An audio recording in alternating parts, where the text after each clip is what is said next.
Cancer एक बहुत ही serious किस्म की बीमारी है। ऐसे में जिस व्यक्ति को कैंसर होता है, उस पर तो उसका असर पड़ता ही है, बल्कि उसकी फैमिली भी इससे काफी ज्यादा इम्पैक्ट होती है। कई बार ऐसा होता है कि लोग इंटरनेट पर जाते हैं, सोशल मीडिया पर जाते हैं और काफी ज्यादा पोस्ट और वीडियोस भी देखते हैं वहां पर, जिसमें कुछ मिस इन्फॉर्मेशन भी होती है, कुछ फैक्ट्स भी होते हैं, लेकिन वो नहीं समझ पाते कि कौन सी इन्फॉर्मेशन सही है और कौन सी नहीं। तो हमारी सजग फैक्ट चेक टीम को कुछ पोस्ट और वीडियोस मिले कैंसर से जुड़े हुए। हमने सोचा क्यों ना इनका फैक्ट चेक किया जाए, क्यों ना इसकी सच्चाई लोगों तक पहुंचाई जाए। तो आज के हमारे सजग फैक्ट चेक वेबिनार में हम कैंसर से जुड़े कुछ पोस्ट और वीडियोस की सच्चाई जानने की कोशिश करेंगे। हाय, मेरा नाम है वर्षा दुबे और आप देख रहे हैं सजग फैक्ट चेक वेबिनार। आज हमारे साथ इस सेशन में मौजूद हैं दो बहुत ही खास गेस्ट। सबसे पहले हमारे साथ मौजूद हैं doctor Abhishek Gulia, director radiation oncology, Max super speciality hospital. Hello doctor, welcome to Sajag webinar.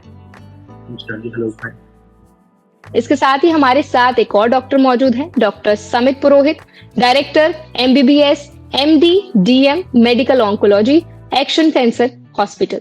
Hello doctor, welcome to Sajag webinar. Thank you for having me here. तो सर, सबसे पहले तो आप दोनों का बहुत बहुत स्वागत है। और जैसे कि मैंने बताया कि आज के हमारे सजग फैक्ट चेक वेबिनार में हम कैंसर से जुड़े कुछ पोस्ट और वीडियोस की सच्चाई जानने की कोशिश करेंगे। डॉक्टर समित, पहला सवाल मेरा आपसे है। एक वीडियो हमारी सजग फैक्ट चेक टीम को मिला जिसमें प्लास्टिक की बोतल में पानी पीने से होने वाले कुछ नुकसान बताए गए हैं, जिसमें शामिल है महिलाओं में होने वाला ब्रेस्ट कैंसर, कॉलन कैंसर और ओवरी से रिलेटेड बीमारियों का खतरा भी बहुत ज्यादा बढ़ जाता है, ऐसा बताया जा रहा है अगर आप प्लास्टिक की बोतल में पानी पीते हैं। तो क्या ये सच है? तो जो आप न्यूज की बात कर रहे हैं वो एक अभी तक एक तरह से हाइपोथेसिस है या थियरी है, उसको अभी तक कंफर्म नहीं किया गया। बट जो रीजन इसके बिहाइंड दिया गया वो ये है कि जितने भी प्लास्टिक्स होते हैं उनमें PVC तो होता ही है, साथ में BPA होता है, बिस्फेनॉल भी एक A करके एलिमेंट होता है जी, जो कि हमारे हार्मोनल इम्बैलेंस शरीर में कर सकता है। और इस हार्मोनल इम्बैलेंस से ब्रेस्ट कैंसर या ओवेरियन कैंसर, जो कि हार्मोन डिपेंडेंट कैंसर्स हैं, वो हो सकते हैं। But again it is not confirmed in the reports and the tested done.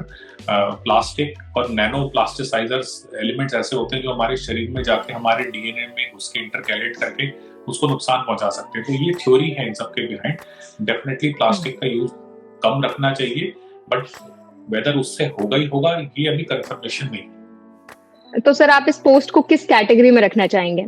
तो मिसलीडिंग है अभी ये, but there are certain schools of thought which think, and in common normal people also think that plastics are not good because they are non biodegradable. So I would say it is partly true, but there are no confirmed reports as of now. Okay, thank you so much sir. Doctor Abhishek, अब मेरा अगला सवाल आपसे है। Market में, जैसे sir ने भी बताया कि जो BPA वाले प्लास्टिक्स होते हैं वो काफी ज्यादा हार्मफुल रहते हैं, तो मार्केट में ना BPA फ्री प्लास्टिक्स भी बहुत ज्यादा अवेलेबल है। क्या ये सेफ होते हैं?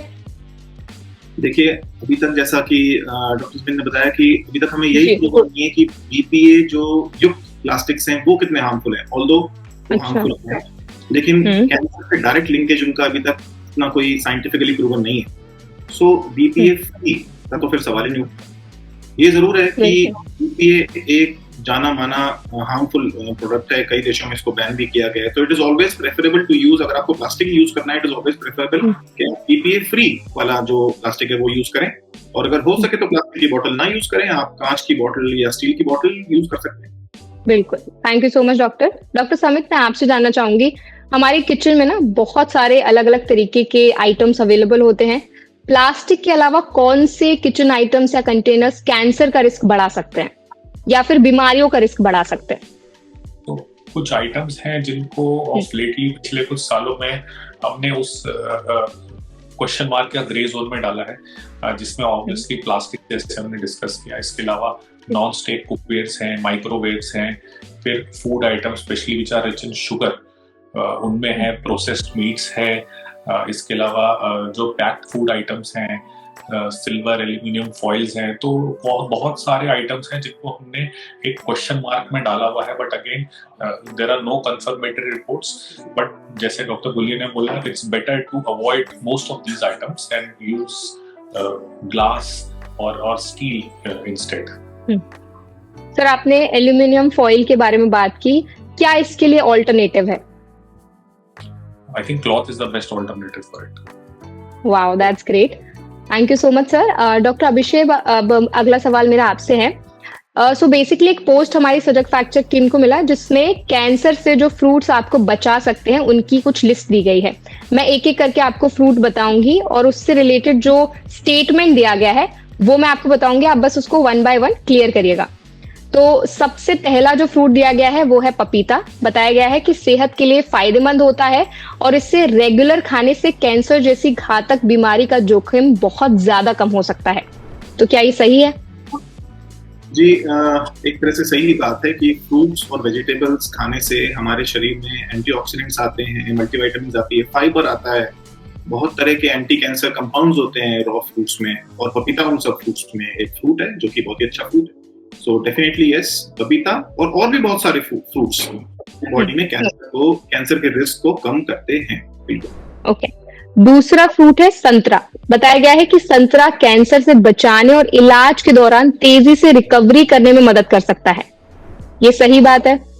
संतरा भी एक फ्रूट है। संतरे के अंदर विटामिन सी बहुत होती है, संतरे के अंदर रफेज होता है, संतरे के अंदर मिनरल्स होते हैं, तो डेफिनेटली वो एक एंटी कैंसर है। लेकिन ऐसा कहना कि संतरा खाने से इलाज बहुत ज्यादा फायदेमंद हो जाएगा या कैंसर का इलाज और ज्यादा प्रभावशाली हो जाएगा, ये गलत है। ओके, तो आप इसको किस कैटेगरी में रखना चाहेंगे? Partly true. ओके, तीसरा फ्रूट बताया गया है अंगूर। अंगूर ऐसे कई पोषक तत्वों से भरपूर होता है जो कैंसर के जोखिम को कम करने में मदद करता है। ये बात कितनी सही है? बिल्कुल सही बात है। अंगूर बहुत अच्छा फ्रूट है। अंगूर के अंदर बहुत सारी गुणकारी चीजें हैं, जैसे कि संतरे और पपीते में भी हैं, अनार में भी हैं।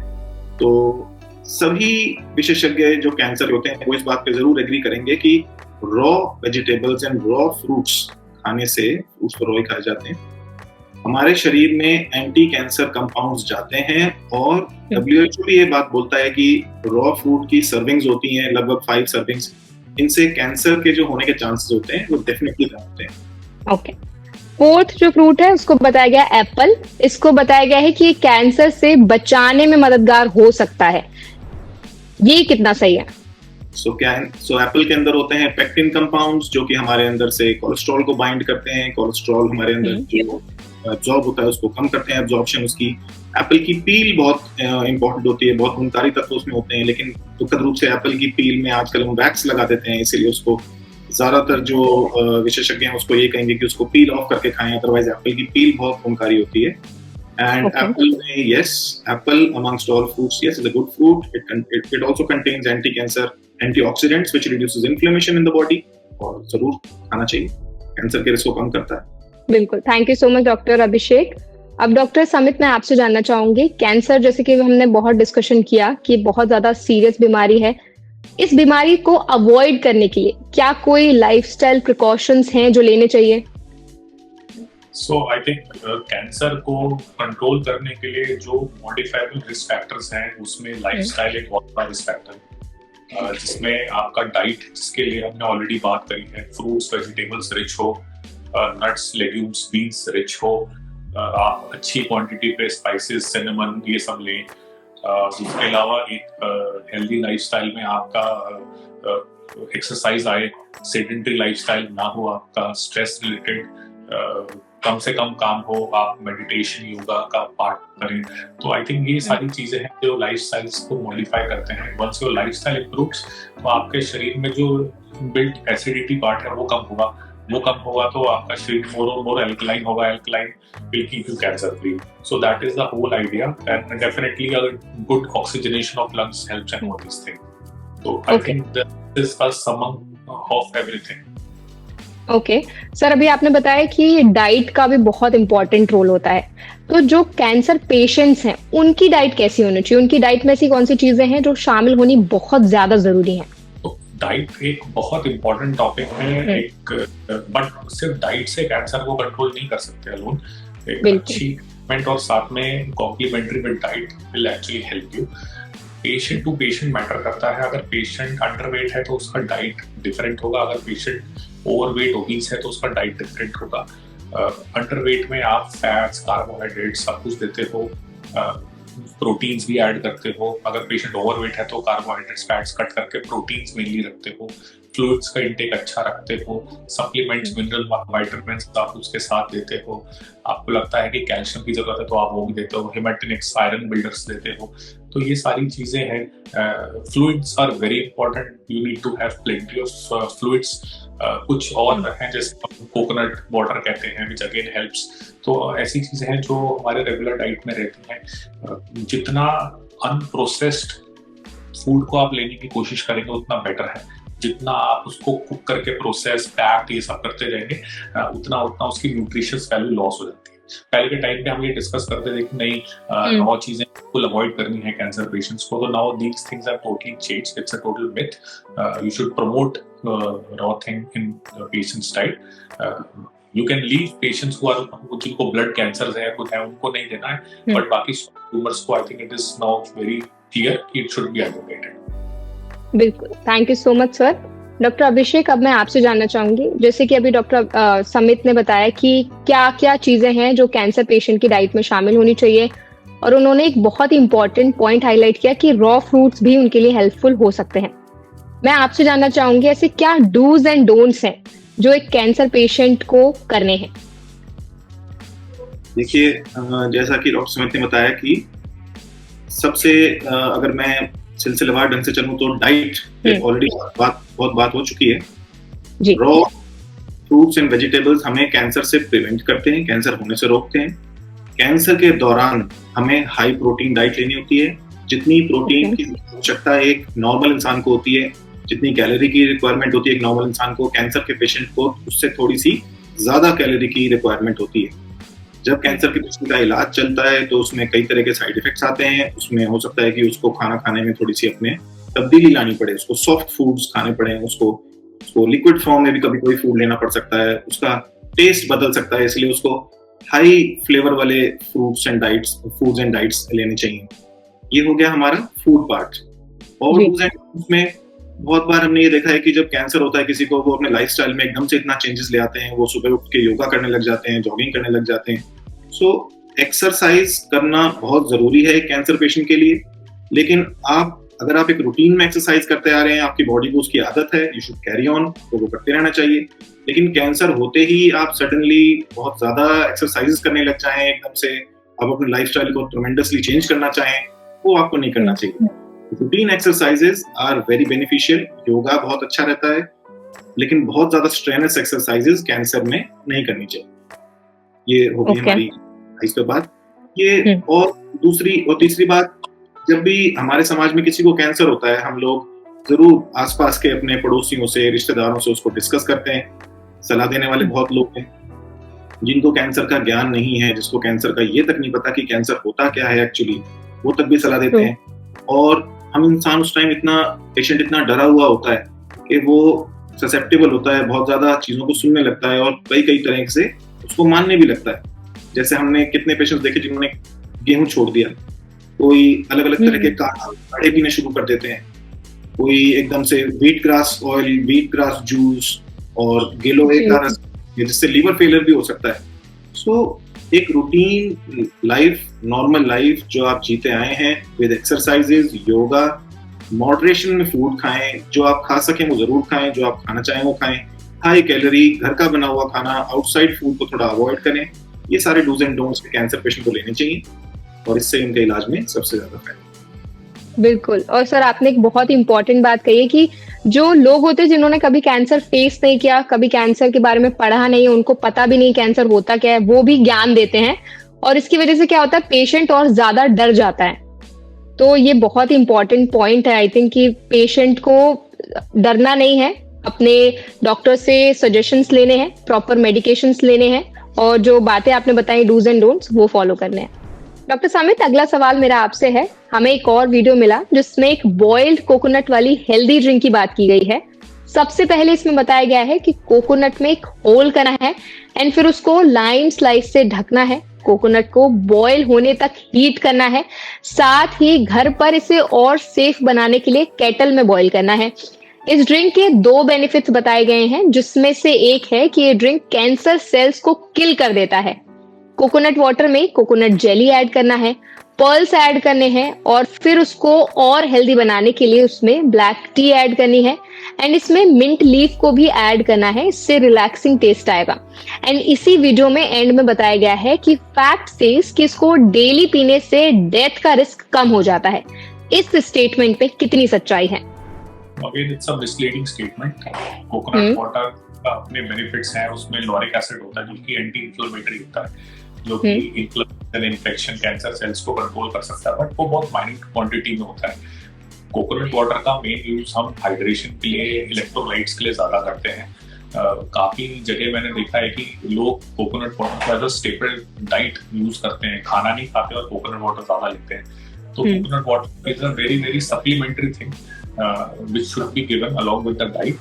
बाकी जो गैस पे चढ़ा के ये सब करना वो बड़ा मिसलीडिंग स्टेटमेंट, गलत है। ओके, तो सर आप इस स्टेटमेंट को किस कैटेगरी में रखना चाहेंगे?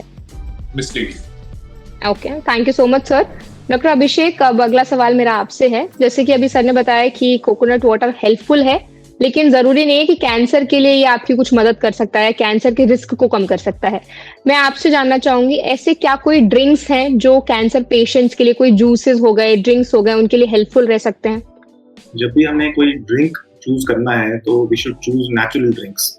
जो हम प्रोसेस्ड फूड्स होते हैं, प्रोसेस्ड फूड से मेरा मतलब है जैसे कार्बोनेटेड ड्रिंक्स हो गए, स्वीट एंड जूसेस हो गए, ऐसे जूसेस जो कि जूस कम और चीनी बहुत ज्यादा उसमें मात्रा में मिलाई हुई है, जो कि आर्टिफिशियल पैकेट्स में आ जाते हैं, जो पैक्ड फूड्स होते हैं, वो हमें बिल्कुल भी नहीं लेने चाहिए। उनके अंदर इन्फ्लेमेशन कॉजिंग एजेंट्स होते हैं जो कि हमारे कैंसर प्रमोट करते हैं बॉडी में कैंसर को। जितने भी नेचुरल ड्रिंक्स हैं, जैसे कि नेचुरल लस्सी हो गई, छाछ हो गई, दूध हो गया, पानी हो गया, नींबू पानी हो गया, coconut water is a very good thing. Normal अगर हमें इलेक्ट्रोलाइट्स की कमी है तो ORS का घोल हम ले सकते हैं। ये सारे ड्रिंक्स जो, ये आम पन्ना हो गया, जो हमारे ट्रेडिशनल ड्रिंक्स हैं, ये सारे एंटी कैंसर कैटेगरी में आएंगे। और जो भी प्रोसेस्ड फूड्स हैं, rich in sugar, carbonated beverages, शराब एक ड्रिंक सबसे बड़ी जो कि कैंसर कॉजिंग ड्रिंक है, उसको नहीं भूलना चाहिए। ये सारे हमें बिल्कुल बिल्कुल। सर आपने बताया कि शुगर भी हमें अवॉइड करनी है, क्या ऑल्टरनेटिव हैं शुगर के, हेल्दी ऑल्टरनेटिव्स? देखिए, शुगर के लिए ऑल्टरनेटिव ये बोला जाता है कि जो देसी गुड़ है या हनी है, ये बहुत अच्छा होता है। लेकिन मैं आपको बता दूं कि जो आर्टिफिशियल स्वीटनर्स हैं, दे आर आल्सो बैड, वो भी ठीक नहीं है। और जो हमारे ये जो नेचुरल जो ऑल्टरनेटिव्स हैं शुगर के लिए, ये बेशक एक प्रोसेस्ड शुगर से तो बेटर है, लेकिन इनका भी ज्यादा सेवन करना एक मात्रा के ऊपर, ये भी खराब है। तो मीठा जो है हमारी बॉडी में इंसुलिन रेजिस्टेंस करता है, हमारे अंदर इन्फ्लेमेशन प्रोड्यूस करता है। जितना हम मीठे को अवॉइड करेंगे किसी भी फॉर्म में, उतना हम सुखी रहेंगे। एक वीडियो में ब्रेन ट्यूमर के कुछ सिम्टम्स बताए गए हैं, जिसमें इंक्लूडेड है सिर दर्द, स्पेशली मॉर्निंग के टाइम पर, उल्टी और जी मचलाना, और हमारी जो बोलने सुनने की क्षमता होती है उसमें थोड़ा परिवर्तन हो जाना, बैलेंस और चलने में दिक्कत होना, याद रखने में समस्या, दिन भर नींद आते रहना, दौरे पड़ना, सिर का जो आकार होता है उसका बढ़ जाना, या मसल्स में वीकनेस। क्या ये सच में ब्रेन ट्यूमर के सिम्टम्स होते हैं? मैं कहूंगा कि ये पार्टली ट्रू है। इसमें ज्यादातर जो सिम्टम्स बताए गए वो कुछ हद तक सही हैं। जरूरी नहीं है कि सारे सिम्टम्स हर पेशेंट में हो, किसी पेशेंट में कुछ होता है, किसी पेशेंट में कुछ होता है। लेकिन खास करके इसमें जो ये सिम्टम्स बताए गए कि सिर का आकार बड़ा हो जाना, ये सिर्फ तभी होता है जब या तो पेशेंट बहुत छोटा बच्चा है, उसके अंदर बहुत ही बड़ा ट्यूमर हो गया, प्रेशर बहुत बढ़ गया है। अदरवाइज सिर का आकार बड़ा हमें नहीं आता देखने में। और जो सारे सिम्टम्स बताए गए हैं, आपने अभी भी एनुमरेट करे, सिर दर्द होना, जी मिचलाना, होना, चक्कर आना, किसी हाथ पैर में कमजोरी आ जाना, कॉमन भाषा में लकवा मार जाना कहते हैं उसको, बोलने में, स्पीच में उसमें तकलीफ होना, ठीक से ना बोल पाना, अपनी बात को व्यक्त ना कर पाना, समझ ना पाना, देखने में कमजोरी, चलने में, बैलेंस में कमजोरी, ये सारे सिम्टम्स पेशेंट्स में देखने में मिलते हैं। लेकिन जरूरी नहीं है कि सारे ही सिम्टम्स किसी एक पेशेंट में मिले, कुछ सिम्टम्स इसमें से देखने में आ सकते हैं। Okay, thank you so much doctor Abhishek. Doctor Samit, मैं आपसे जानना चाहूंगी कि जितने भी सिम्टम्स की अभी हमने बात की ब्रेन ट्यूमर से रिलेटेड, ये जो सिम्टम्स होते हैं वो किस स्टेज पर दिखना शुरू हो जाते हैं? आमतौर पे ब्रेन जो कैंसर होता है उसकी कोई स्टेज नहीं होती, उसके ग्रेड्स होते हैं। ब्रेन कैंसर लो ग्रेड से लेके एक हाई ग्रेड तक हो सकता है। तो इसमें 4 ग्रेड्स होते हैं। जो इनिशियल ग्रेड्स होते हैं उसमें सिम्टम्स यूजुअली बड़े लोकलाइज होते हैं, बट जैसे जैसे ग्रेड बढ़ता है तो ट्यूमर बड़ा एग्रेसिव हो जाता है। तो ऐसे पेशेंट्स में सिम्टम्स बड़े एडवांस होते हैं। ये पैरालाइज के साथ, फिट्स के साथ, अक्सर कोमा के साथ ऐसे प्रेजेंट करते हैं। जो आपने सिम्टम्स बोले थे जिसमें कुछ पार्टली ठीक हैं और जैसे डॉक्टर गुलिया ने कुछ एनुमरेट करे सिम्टम्स, वो किसी भी मिक्स तरीके से प्रेजेंट कर सकते हैं। बट जितना एडवांस सिम्टम्स होंगे उतना हाई ग्रेड का ट्यूमर होगा, जितने हल्के सिम्टम्स होंगे उतना लो ग्रेड का ट्यूमर। ओके। और डॉक्टर, इसको डायग्नोस करने का क्या प्रोसेस रहता है? तो इसको डायग्नोस क्लिनिकली इसको सस्पेक्ट किया जाता है जब कोई पेशेंट ऐसा आता है कि इसको ब्रेन कैंसर है या कोई और इन्फेक्टिव इटियोलॉजी है या फिर कहीं और से कैंसर होकर ब्रेन में आया है। एक simple MRI scan of brain से हम इसको कंफर्म कर सकते हैं। कभी कभी आगे बढ़ के एक बायोप्सी भी करने की जरूरत पड़ जाती है। Okay, thank you so much doctor Samit. Doctor Abhishek, अब मैं आपसे जानना चाहूंगी, हमने ब्रेन ट्यूमर के सिम्टम्स के बारे में बात की, अब मैं आपसे जानना चाहूंगी कि इसके मेन कॉजेस क्या होते हैं। क्या मोबाइल फोन और रेडिएशन एक्सपोजर ब्रेन ट्यूमर होने का एक बड़ा रीजन होता है? देखिए, ब्रेन ट्यूमर के ज्यादातर जो पेशेंट्स हमारे सामने आते हैं उनमें कोई खास ऐसा कॉज नहीं होता कि इस वजह से इस पेशेंट को ट्यूमर हुआ है। लेकिन ये एक जरूर एक मानी हुई साइंटिफिक बात है कि ब्रेन ट्यूमर तब होता है जब ब्रेन के जो सेल्स होते हैं उनके डीएनए में कोई ना कोई डैमेज हो जाता है। या तो वो डैमेज किसी ना किसी रेडिएशन एक्सपोजर से हुआ होता है, या वो जेनेटिकल सिंड्रोम्स होते हैं जैसे गॉर्लिन सिंड्रोम, टर्कोट सिंड्रोम, न्यूरोफाइब्रोमाटोसिस, इन वजह से हुआ होता है। लेकिन जहां तक बात में ब्रेन ट्यूमर होने की मोबाइल या लैपटॉप या स्क्रीन टाइम ज्यादा होने से है, तो आज की डेट में ऐसी कोई साइंटिफिक स्टडी नहीं है जो ये प्रूव कर दे कि जिससे ये प्रूव हुआ हो कि ब्रेन ट्यूमर मोबाइल के ज्यादा यूज करने से हो जाता है। रेडिएशन जो होती है 2 प्रकार की होती है। एक होती है हाई डोज आयनाइजिंग रेडिएशन, जैसे कि हमारी ट्रीटमेंट में यूज करते हैं हम लोग, या एटम बॉम्ब एक्सपोजर में किसी को हो जाए, कोई न्यूक्लियर रिएक्टर में लीकेज हो जाए तो हो जाए, उस रेडिएशन से जरूर ब्रेन ट्यूमर होने के चांस ज्यादा होते हैं। लेकिन जो लो रेडिएशन होती हैं जैसा मोबाइल फोन से, स्क्रीन से, इनसे अभी तक तो ऐसा कोई प्रूव नहीं है। आने वाले समय में अगर कोई साइंटिफिक स्टडी आ जाए जो इसको लिंक करे तो अभी तक ऐसा कहा नहीं जा सकता, लेकिन अभी तक ऐसा कोई बिल्कुल, thank you so much doctor Abhishek. Doctor Samit, मैं आपसे जानना चाहूंगी, एट लास्ट कोई मैसेज आप हमारी ऑडियंस को देना चाहें जो कैंसर पेशेंट्स हैं या जिनकी कैंसर की स्टेज 1, 2, 3 जिस भी स्टेज में वो हैं, आप उनको क्या मैसेज देना चाहेंगे ताकि उनकी जो रिकवरी है वो काफी अच्छे से हो सके, वो थोड़े पॉजिटिव रह सके और उनको पता हो कि उनको क्या चीजें करनी है, क्या चीजें नहीं करनी है? सबसे इम्पोर्टेंट चीज यही है कि cancer is not a death sentence anymore. अगर मैं पहले के हिसाब से आपको कंपेयर करूं तो काफी क्यूरेबिलिटीज हैं, काफी लोग क्योर हो जाते हैं, और एडवांस स्टेजेस में भी पेशेंट्स को हम अच्छा क्रोनिक बना सकते हैं, जैसे कि ब्लड प्रेशर और शुगर की तरह। आज की डेट में कई पेशेंट्स ऐसे हैं स्टेज 4 होने के बावजूद कई साल तक अच्छा कर रहे हैं। तो थिंग्स हैव इम्प्रूव्ड, बट अपना हेल्दी लाइफस्टाइल को अडॉप्ट कीजिए, डाइट को अच्छा रखिए, एक्सरसाइज कीजिए। कुछ भी अननेचुरल, एबनॉर्मल आपको अपने रूटीन में, अपने नेचुरल हैबिट्स में, बॉडी में लगता है तो इमीडिएटली अपने डॉक्टर से कंसल्ट कीजिए, गेट योरसेल्फ टेस्टेड।